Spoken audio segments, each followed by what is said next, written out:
Assalamu alaikum, barkanmu da zuwa wannan channel mai albarka. Insha Allah a cikin wannan bidiyon za mu muku bayanin yadda zaka samu visa kyauta ga wayansu kasashe da suka bawa duk dan Najeriya dama ya samu visa kyauta a cikin wannan bidiyon. Idan kuka biyo mu har karshe insha Allah za ku ga bayani ɗaya bayan ɗaya yadda zaka samu visa kasashen kyauta.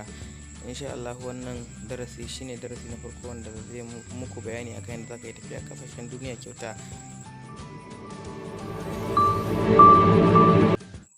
Kai tsaye misali idan ka bude wayarka misali kamar haka zaka nemi browser, kamar misali mu zamu yi amfani da browser Chrome. Bayan ta bude maka haka sai ka sake sabon new tab, sai kai searching na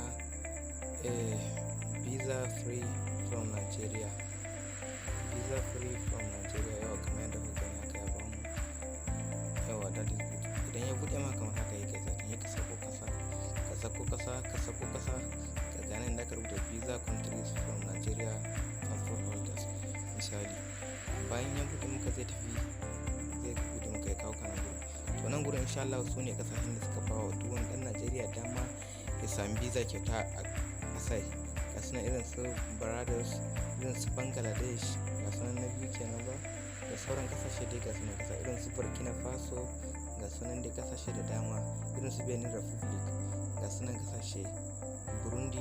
Akwai kasashe da dama wanda ba za ku taɓa yin mamaki amma akwai irin su Cote d'Ivoire, irin su Comoros wanda ba kasashe ne, wayansu ba kasashe ne na Afirka amma akwai kasashe na East Africa da sauransu. Ga Cambodia, Saudi, Asia, har gwana ba mu Afirka ne, ga Dominica, ga Djibouti, ga Ghana, ga Guinea Bissau.